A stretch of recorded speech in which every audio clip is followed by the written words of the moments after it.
বন্ধুরা, আজ আমি একটি গাছের সাথে আপনাদের পরিচয় করিয়ে দিব। গাছটির নাম সাদা লজ্জাবতী গাছ, মিমোসা পিউডিকা। প্রচলিত একটি ঔষধি গাছ।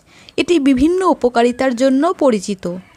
এর কিছু প্রধান উপকারিতা আছে, তবে কবিরাজগণ অনেক তন্ত্র মন্ত্র সাধনার কাজে লাগায় এবং এই গাছের শিকড় নাকি কাছে রাখলে যৌন দুর্বলতা কাটে। এছাড়া ব্যবসা বাণিজ্য, অশুভ শক্তির বিরুদ্ধে কাজ করে। এছাড়া পেটের সমস্যা।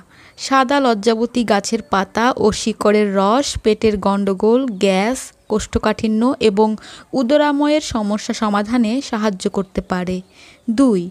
চিন্তার উপশম। এটি মানসিক চাপ এবং উদ্বেগ কমাতে সাহায্য করে, কারণ এর মধ্যে কিছু উদ্দীপক উপাদান রয়েছে যা মানসিক শান্তি প্রদান করতে পারে। অন্ত্রের স্বাস্থ্য।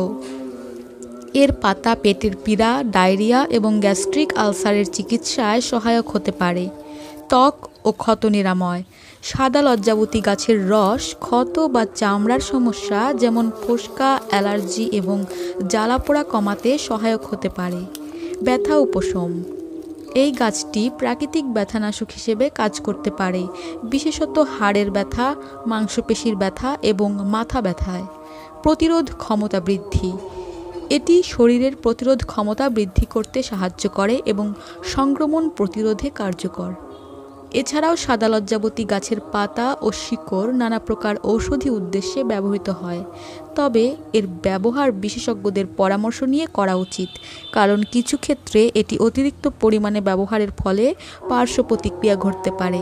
ভিডিওটি ভালো লাগলে চ্যানেলটির সাথে থাকুন। যে কোনো বিষয়ে যোগাযোগ করুন 01943498680। ইমো, হোয়াটসঅ্যাপ আছে। ধন্যবাদ।